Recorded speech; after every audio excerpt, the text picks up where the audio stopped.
Well, today's review is going to be a little bit different. Yeah. Today I'm going to be reviewing an older movie because the movie that I'm going to be reviewing is an anime, and as you can tell by the background here, this is actually going to be, of course, my first anime review. And the movie that I'm deciding that I'm going to review is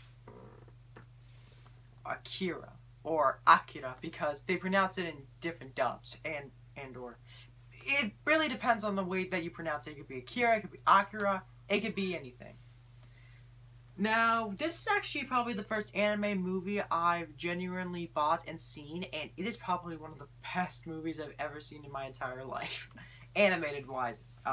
This is actually one of my favorite films of all time. It's in my top 20, and I actually think it's probably my favorite anime movie of all time, period. And the movie was directed by Katsuhiro Otomo.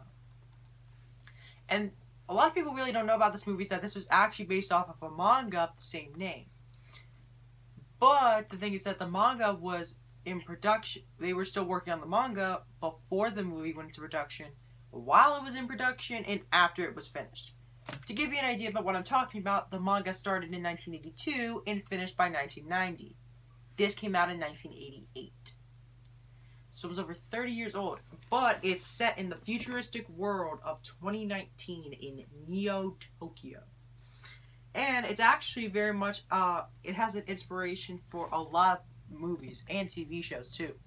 Like Batman the Animated Series, there's an episode of Robin called Robin's Reckoning, in which Robin, he pulls up against the motorcycle, and it's the exact same shot of Kaneda on his motorcycle.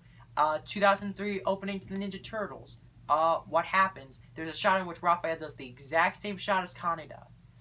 A lot of animated movies, and even some live-action movies like Chronicle, and The Matrix, owe a lot to Akira. And Ghost in the Shell, mind you. Now, what is Akira about? Well, it's one of those movies in which it's very hard to get a grasp on it. It's one of those movies in which you're going to have to. It starts out straightforward enough, but as it continues to go on with all the characters that are introduced, and there's so much happening, it's very hard to get a grasp on a couple of things. And also keep in mind that the version I'm talking about is the 2001 Pioneer dub, because this was the version that I saw. When it comes to the age-old tradition of subs or dubs, I prefer dubs because I want to actually be able to see the reaction in the face of the person that's actually acting. And it's really hard to when you're trying to constantly read through the movie, so that's why I prefer dubs. But there are some instances in which subs are better than dubs, and there are some instances in which dubs are better than subs. I'm not going to get into that whole age-old debate, but we're talking about the Akira. Now, from what I have gathered, this movie is set in the future of 2019. Back in 1988, you see, there are these children that have these psychic abilities, and Akira was the most powerful of them. So powerful that he ended up blowing up Tokyo and caused World War III to start. Jump to 2019, we follow Kaneda, as he is the leader of a motorcycle gang called the Capsules. And after his best friend Tetsuo is caught in an accident, he discovers that he has psychic capabilities of his own. And eventually, after becoming mad with power, he eventually begins to try and find Akira. Now, but then there's also a resistance group, which a girl named Kei is a part of, who Kaneda gets the hots for. And there's also a colonel who is also trying to find a way how to stop Tetsuo and stop him from getting to Akira and control his powers. Now, what can I say about this movie that hasn't already been said before? For one thing, if you're planning on showing this to your kids, unless they're in like their early teens or in their tween years, I guess, do not show them this movie, because this movie is very disturbing. It's very adult. There are lots of shots of people getting shot, killed. There's so many things, like there's lots of death in this movie. There's so much blood. There's a scene in which Tetsuo's girlfriend, Kaori, she's attacked by a rival group of a motorcycle gang, and she gets her shirt ripped off, and she gets punched in the face and gets knocked out and on the sidewalk. It's very uncomfortable to watch, and so keep that in mind. So unless you are an older individual and can be able to stomach stuff like this, you can watch it perfectly fine. But if not, wait until you get a little older. Trust me on this. Now, and this and Ghost in the Shell was what pretty much got anime popular in the US to begin with. Because 2 years after Ghost in the Shell came out, Toonami, which was a block on Cartoon Network, came out. And in it, they would pretty much show blocks of a 6-hour block of animes, like Dragon Ball Z, their most popular show, and other shows like Sailor Moon, Ronin Warriors, Tenchi Muyo, Yu Yu Hakusho, Rurouni Kenshin, and lots more. And, what else about... Oh, the animation in this movie is absolutely stunning. The fact that this was made entirely from pencils and pens is absolutely amazing. You could pretty much just freeze frame, like, one of these, like, one shot from this movie, and you could pretty much hang it on your wall. It's amazing the amount of detail that goes into these types of drawings. And, of course, there are definitely lots of highlights. Like, the opening motorcycle chase is definitely a highlight.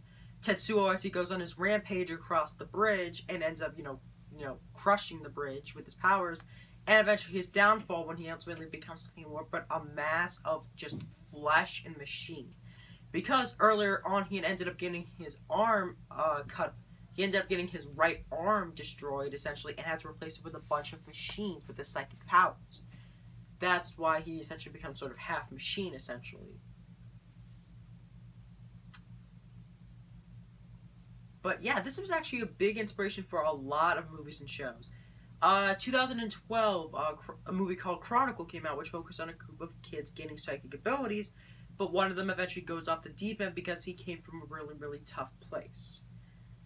Sound familiar?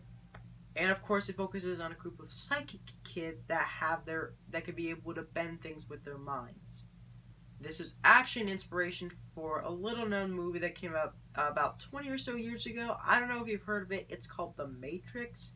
It stars Keanu Reeves, Lawrence Fishburne, Hugo Weaving. Pretty much some lesser-known actors that you may or may not be aware of. Now, Akira is definitely a good gateway anime, I would say. Cowboy Bebop, if you want to get into like the shows, the episodic things of anime, definitely recommend Cowboy Bebop. And if you are going to watch Cowboy Bebop, watch the dub, because the dub is pretty much universally considered to be better than the original subtitled version. So there's that. Keep that in mind.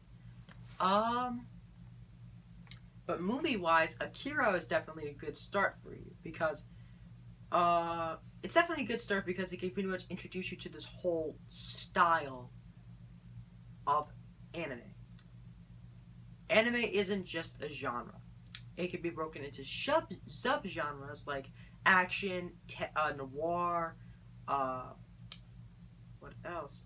Mech anime like Neon Genesis Evangelion or Gundam Wing or any of those other shows. But anime is a style. And eventually, it was because of Akira that anime began to become more and more popular. Then Ghost in the Shell came out. And then eventually Toonami came out, and eventually Pokemon came out, and then anime skyrocketed due to the success of Pokemon. In fact, I actually have a couple of little brothers that are huge into Pokemon. In fact, they actually used to collect Pokemon cards, and sometimes they'll try and collect Pokemon cards, but I'm pretty sure I remember the first time I actually opened up a pack. Now, I'm not a big Pokemon fan at all. I just think it's a bit bizarre, honestly. I couldn't really get into it because I kind of feel like I'm a little bit too old from the intended demographic that they were probably aiming for. But I'm pretty sure the first time I opened up a pack, I got like a Yamagama Break or whatever it was. Apparently it was a powerful card or something like that, but yeah, I'm going off topic. Gotta talk about Akira. So, yeah. And keep in mind, when the movie keeps on progressing, it'll just keep on getting more and more confusing. So, if you are going to watch this movie, the first time you are going to be confused. I know I was, because it starts out very straightforward, but by the end of the movie, it pretty much just goes into the abstract. It's very bizarre, very weird, but I love it. So yeah, final score of Akira, I would personally give it a 9 out of 10 because I know for a fact that it's not for everybody. Not everybody can be able to enjoy this. And there are other titles that may pique your interest, like maybe Ninja Scroll, maybe Street Fighter 2, the animated movie, maybe Dragon Ball, maybe Dragon Ball Z, other shows like that. But Akira was definitely the one that got me into anime and definitely got me interested in checking out other titles. So, yeah, Akira. Really, really great anime. Check it out. And it's also set in the year 2019 as well. So there's that. And also, just want to let you guys know in the future, I may or may not do a review of the movie Blade Runner because it's also set in the year 2019. So, keep that in mind. So, thank you for checking out my video, another one of my videos.